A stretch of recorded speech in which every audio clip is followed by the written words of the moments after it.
আপনি যদি অনেক বেশি ঋণগ্রস্ত হয়ে থাকেন, অভাব অনটনের মধ্যে পড়ে থাকেন, আপনি ঋণ পরিশোধ করবেন এমন কোনো রাস্তাই খুঁজে পাচ্ছেন না, আপনার পরিবারের মানুষ যে ইনকাম করছে, এভাবে ইনকাম করে জীবনে কোনো দিন আপনি সেই ঋণ পরিশোধ করতে পারবেন না, এমনটাই যদি হয়ে থাকে তাহলে আজকের আমলটি আপনার জন্যে। আপনি রাতের বেলায় আপনার ঘরের লাইটটা অফ করে অন্ধকারের মধ্যে এই ছোট্ট দোয়াটি শুধুমাত্র 40 বার পাঠ করবেন।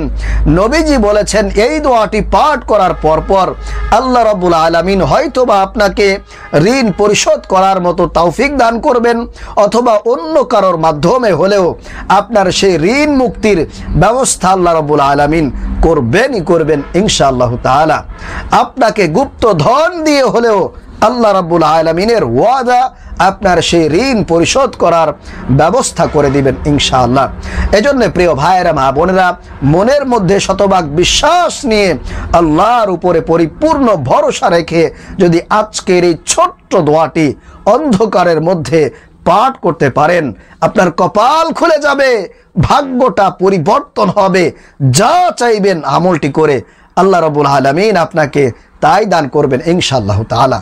এজন্য প্রিয় ভাইরা, মা বোনেরা, আপনি যদি আসলেই ঋণের মধ্যে থাকেন, অভাব অনটনের মধ্যে থাকেন, দুশ্চিন্তার মধ্যে থাকেন, পেরেশানির মধ্যে থাকেন, ঋণের কারণে আপনি ভালো করে ঘুমাতে পারছেন না, চিন্তায় চিন্তায় আপনি শেষ হয়ে যাচ্ছেন, তাহলে আমি বলবো প্রিয় ভাইরা, মা বোনেরা, একটু কষ্ট করে অন্ধকারের মধ্যে এই নিয়মটা আমি যেভাবে বলবো সেভাবে যদি ফলো করে আপনারা আজকের এই আমলটি করতে পারেন, ইনশাআল্লাহ আপনি আল্লাহর উপরে ভরসা রেখে আল্লাহর নবীর কথাকে বিশ্বাস করে একটু আমলটা করে দেখুন না, আল্লাহ রাব্বুল আলামিন আপনাকে চমকায় দিবেন, আপনার ভাগ্যটাই আল্লাহ রাব্বুল আলামিন পরিবর্তন করে দিতে পারে ইনশাআল্লাহ তাআলা।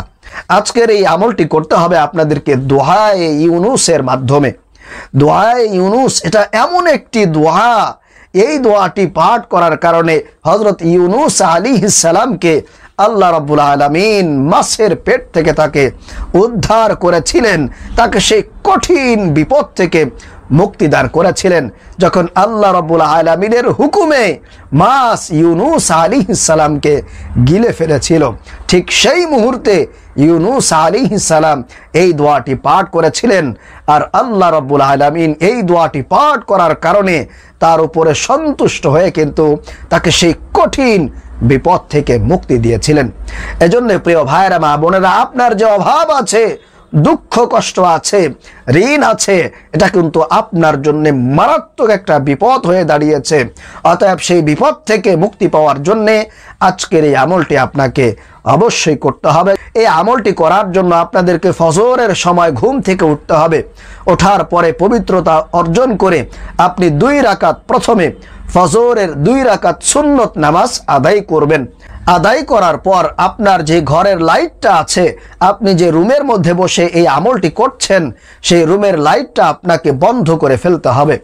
বন্ধ করে আপনি হয়তো চাইলে ছোট্ট একটা মোমবাতি জ্বালাইতে পারেন, অথবা আপনার হাতের মধ্যে থাকা মোবাইল ফোনটার যে টর্চ লাইট আছে এটা আপনি জ্বালিয়ে দিবেন।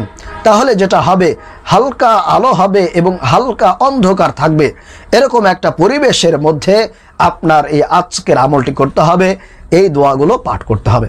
প্রিয় ভাইরা, মা বোনেরা, তাহলে আপনি ঘরের লাইটটা অফ করে মোবাইলের ছোট্ট ফ্ল্যাশ লাইটটা জ্বালিয়ে প্রথমে আপনি 3 বার দুরূদ শরীফ পাঠ করবেন।